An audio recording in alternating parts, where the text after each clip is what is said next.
Hello guys, welcome back to my channel. For today's lesson, I will be doing cumulative frequency curve, and this is also known as the ogive. Alright, so the ogive is basically a smooth curve that depicts the cumulative frequency and upper boundary or the upper limit. But before we get into the ogive, there are a few things that we need to know about cumulative frequency. So the term cumulative means, I'll put it right here, an increase in quantity by successive addition. T-I-O-N.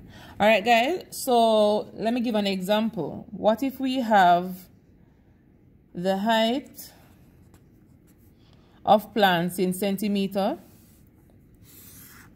and we have the frequency, that means the amount of plants that particular height. So let's say the height starts from 10, 11, 12, 13, 14. All right, guys, and the frequency given is that 2 plants have 10 centimeters in height, 3 plants 11 centimeters in height, 1 plant 12 centimeter, 5 plants 13 centimeter, and 6 plants 14 centimeter.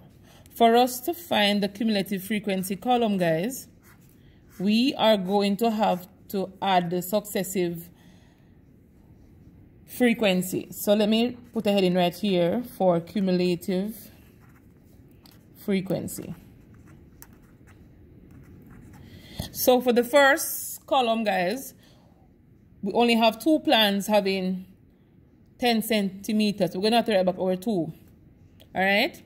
For the second column, to know how many plants have 11 and below centimeters in height, we are going to have to add the 3 plus the 2. Or some would say the 2 plus the 3, but it depends on how you want to do it, guys. So it's the 2 plus the 3 to give us 5 plants in all that are less than or equal to 11 centimeters in height. All right. How many plants have less 12 and less centimeters in height? We know going to be 5 plus 1 to give us 6. And this list goes on, guys. So basically, we are adding successive numbers or frequencies. So we're going to be adding this frequency to this one to produce this one. We're going to be adding the 5 to this one to produce this one. Or you say you're going to add 2 plus 3 plus 1 to give us 6. So to find the following one, we're going to have to add 6 plus 5 to give us what? 11. And to have the final one going to be 11 plus 6 to give us 17. And that's how the idea of cumulative come about, by increase a quantity by successive addition. That means you add going down. So for the first, let me go again for this one. For the first one, it's going to be 2 because there are no other plants at this 2. All right, so it's going to be 2. So for the second column, for the second row, we're going to have to add 2 plus the 3 to give us the 5. Then you have to add the 5 plus the 1 to give us the 6.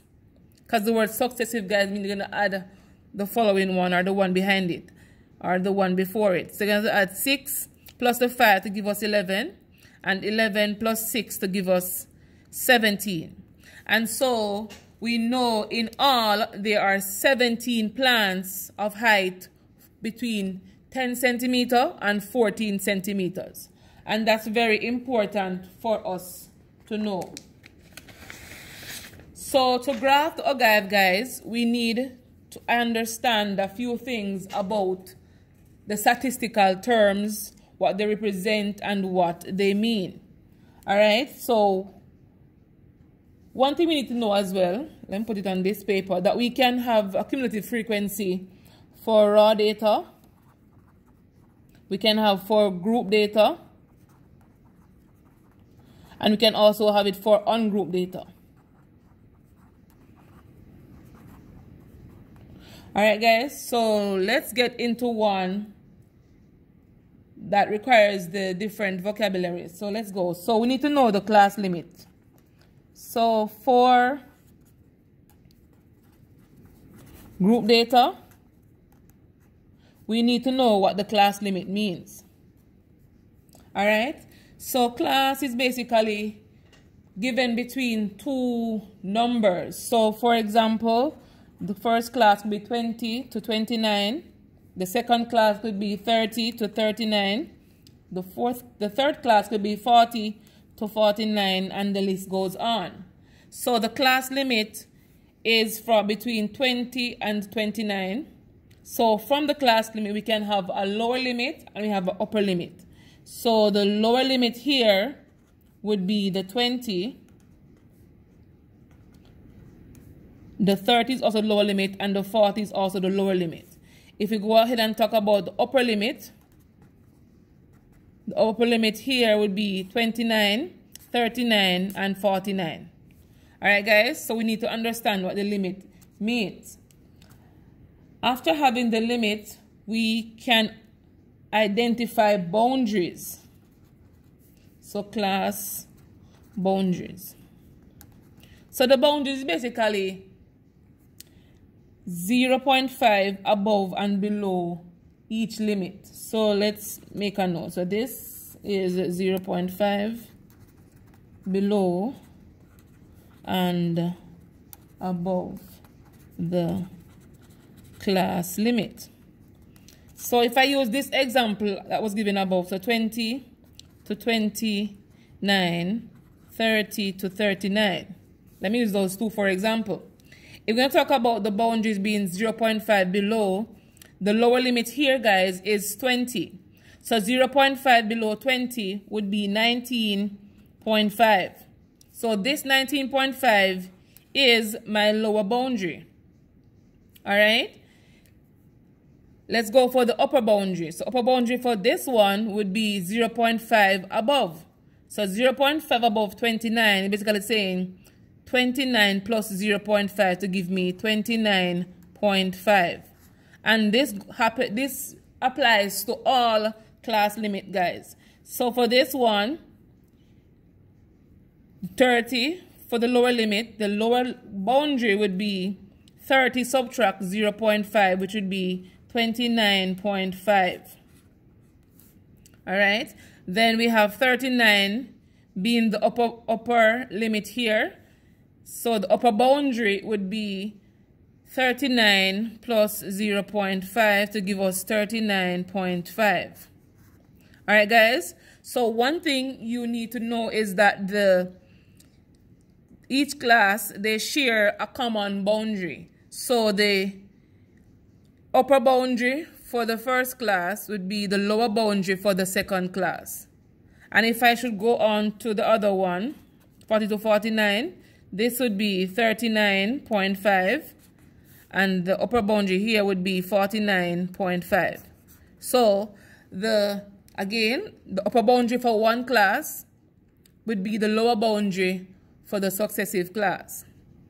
All right, guys, and that's very important to know.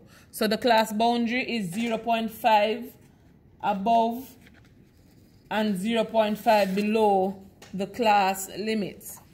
All right, guys, so from boundaries, we can identify the class width.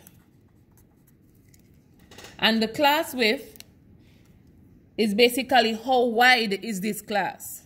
All right, so the first class, the same example given, I'm going to be using that one. So the first class is 20 to 29. We need to know how many numbers exist between 20 and 29. If you should count it on your finger, guys, you would get 10. But sometimes it's kind of difficult if you're given a big number like 1,000 and those numbers. So a way to do this, guys, is to say the upper boundary subtract the lower boundary.